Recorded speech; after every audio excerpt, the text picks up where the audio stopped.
All right, so there's a truck coming and there's traffic. I'm gonna get out of the traffic. I'm here. This is Three Sisters Truck Stop, which has helped me a lot. Three Sisters Truck Stop, because the Three Sisters Truck Stop, I've been able to come here, not having a place to live, but it costs you $10 each time. You got to pay $10, $10. I've been able to come here and I've been able to shower, to wash my stinking butt. Yeah, I've been able to shower. Whereas in the cities, that is not even provided. That's an Afro-Man. He's a Class A, but he has the hazmat. But he's, again, yeah, I've been able to come and wash my ass. Yeah, see, there's another person. You see all the stuff piled up in the car? The person is homeless. Yeah, Three Sisters Truck Stop. I've been able to come and wash my behind, over here. So now I'm going to go into Penske because I digressed from a lot of the issues. I was looking at a car, which is 7GJJ 915 that was parked over at the Farmer Boys.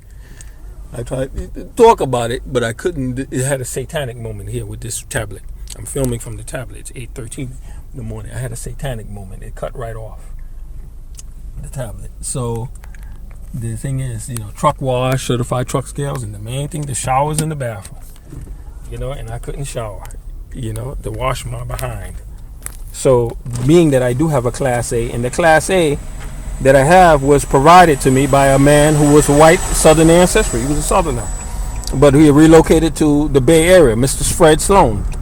And the other ethnic groups, they wanted to get in my way, and didn't want me to have the training those several years ago. This is called a yard hustler. Very good job if you can get it. Especially if it's Teamster. If it is a Teamster yard hustler, you got it made. So what happened was I came this morning. I had agreed yesterday. I was using my number 415-316-2219, which is a T-Mobile prepaid number that I've had for the longest. If it was a burner phone, I wouldn't have to attach my identity. I've had it for the longest. See these type of jobs, like that type of truck. I'm not allowed to do it because I'm designated a threat. That's hazmat. So that's work that I couldn't get. So what it was, I called him yesterday and had been up in Fontana, staying up here, and I had asked Mr. Limbaugh, Noah, I asked him if I had a, I'm going to park here, if I had a lock on the vehicle, meaning that is the vehicle on a hold.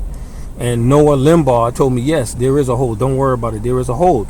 The 415 number, I have another number, which is a 562 number, because I was having problems with the 415, 562 number, 537 number, a track phone. But if you run out of money, then you got to spend another $20 to put money on it, to load the money on the account. If you run out of the T-Mobile money, you don't have to put $20 on it. So what is yesterday on the 16th, I was calling all day. There were parameters about the insurance, which the insurance agent should have known already what's needed for leasing or rental. They didn't. I was ignorant, and I was in a rush to start working down the street, which is Apex Commodities, which has a daily route. They have so much work, and I met Steve Gale. Steve Gale is a fantastic person, the owner and CEO. Yeah, as well as Mr. Norak, Sid Norak, fantastic people. So I was told there was a Volvo that I had signed to, and the insurance is what they call auto specific. So it is specific to that truck and has already been written up. So now that 415 number, since the 562 number had ran out of money, I was using the 415 number all day yesterday on the 16th. And what happened is I was communicating with Mr. Mohab, who's an Arab Christian brother out of Long Beach Boulevard. Mohab, I forget his Ghali, G-H-A-L-Y. I was communicating with him that I'm trying to get it sorted out so I can take the truck down the street from here down to Apex Commodities to be able to satisfy Apex Commodities inspection. So I told Mr. Limbaugh that a long time ago that I intended to work for Apex Commodities. I haven't deviated. But now President Obama is coming. He's going to be in the Coachella area. And there's always a lot of federal activity. 2 weeks, because they call the wheels down ahead details, 2 weeks before, and then a week or two after, what they call the wheels up type of thing. So I'm being kept in this designation as an Afro-American scapegoat. And what happened was the truck has been parked here It was parked over there when they were cleaning it, and then they put it over here. But the strange thing, as soon as I called them from the 415 number, which I haven't been using, I've only been using the 562, but I had no choice to start using the 415 number, and I told him, is the truck on hold? He said, yes, don't worry about it, it's a hold. But I got an email from Ashton Aguilar, who's the manager of this location, because the Volvo that I wanted, Anaheim location, where Mr. Noah Limbaugh is the chief manager, they didn't have it, but they only had it here. The truck has been parked here. So I came by this morning and found out it's gone now. It's gone. And Mr. Aguilar said, no, you're going to have to get your truck from another location. So what's going on right now is Mr. Mohab, as far as I know, I don't know about any law enforcement, any activity behind it, but there's been delay after delay, even though I paid this $1,750, which I got from the Conejo Valley, the Islamic community in Conejo Valley near Thousand Oaks.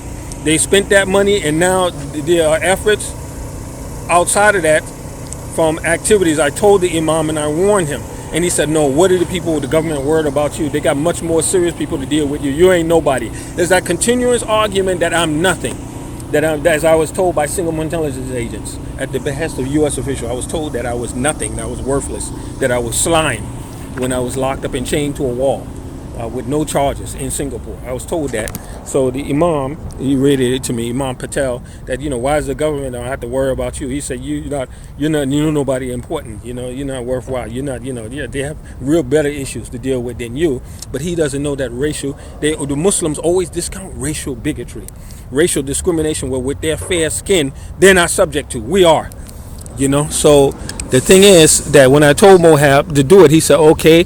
And Mohab has been working tirelessly. As far as I know, I don't know if law enforcement has approached Mohab, to try to irritate, to bother me, to delay me from working so I won't have gainful income. They wanted me to be humiliated. Singapore wanted me to work at a hamburger joint or scrubbing, on the ground, making $3 or $5 an hour, not able to put any ends meet. For some reason, they have this thing, and there is a judge that's involved, which I'm going to mention to my attorneys later on. He left the federal bench and went, let's put it that way. I don't want to, because of what was going on with me. He resigned or retired. He left the federal bench and went to a lower court, just because of what was going on with me and pressure that was being put on him, a federal judge.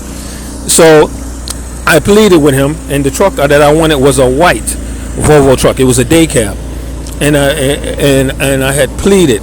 I said, Noah, is it? I called him yesterday. I said, is it there? He said, yes. He said, there's a hold on it. Don't worry. The truck is not going anywhere. So now it was parked there, and it had the symbol, the sign on it. It said ready to go. So now the problem is this car could be reported. It could be reported stolen at any day, at any time. If Enterprise in Pasadena gets upset because I don't have the money to pay it off, and I'm trying to get transportation to move back and forth here in between Apex so I can get the work process started. Once it's started, then I can give it up or keep it going and start earning money immediately. So I'm going to go in now and ask her, or ask Michael, ask somebody what happened to that truck.